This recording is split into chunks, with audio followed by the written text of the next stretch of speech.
حدیث شریف میں آتا ہے کہ جب انسان قیامت کے دن اللہ کے سامنے کھڑا ہوگا نا، اللہ 5 سوال پوچھیں گے۔ کتنے سوال پوچھیں گے؟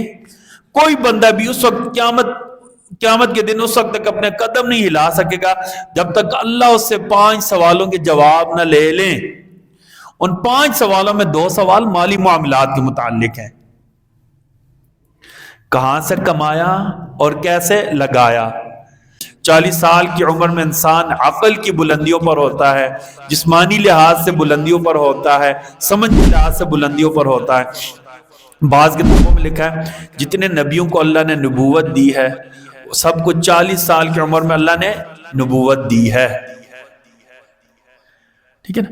اچھا، تاکہ یہ کیا عقل مندی کی عروج پر، کل کو یہ نہ کہے کہ یار یہ نوجوان ہے، جذبات میں آ کر بات کر رہا ہے، اس نے دنیا نہیں دیکھی ہوئی، ہمیں کیسے یہ سمجھا رہا ہے۔ ٹھیک ہے، ایک تو آپ صلی اللہ علیہ وسلم کی ساری زندگی لوگوں کے سامنے، پھر آپ نے سارے معاملات کیے، بکریاں بھی چرائیں، رشتہ داریاں بھی نبھائیں، لوگوں کی غمی خوشی میں بھی شرکت دی، مالی معاملات جو نازک ترین معاملات ہوتے ہیں وہ بھی صاف کیے۔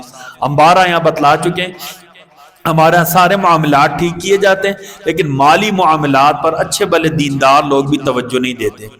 حدیث شریف میں آتا ہے کہ جب انسان قیامت کے دن اللہ کے سامنے کھڑا ہوگا نا، اللہ 5 سوال پوچھیں گے۔ کتنے سوال پوچھیں گے؟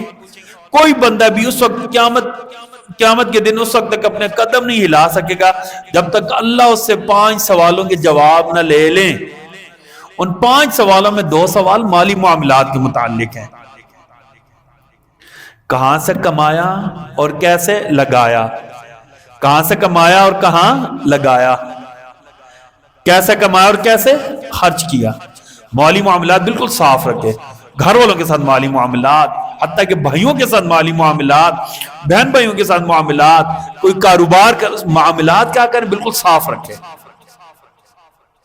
ہمارا کئی اکابر اس پر بہت زیادہ توجہ دیتے تھے، بہت زیادہ مالی معاملات۔ کیوں بھلا؟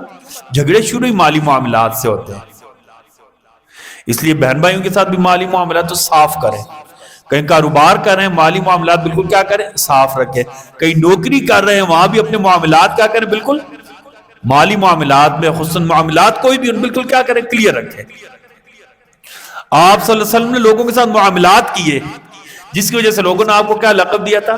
صادق اور امین کا لقب دیا تھا۔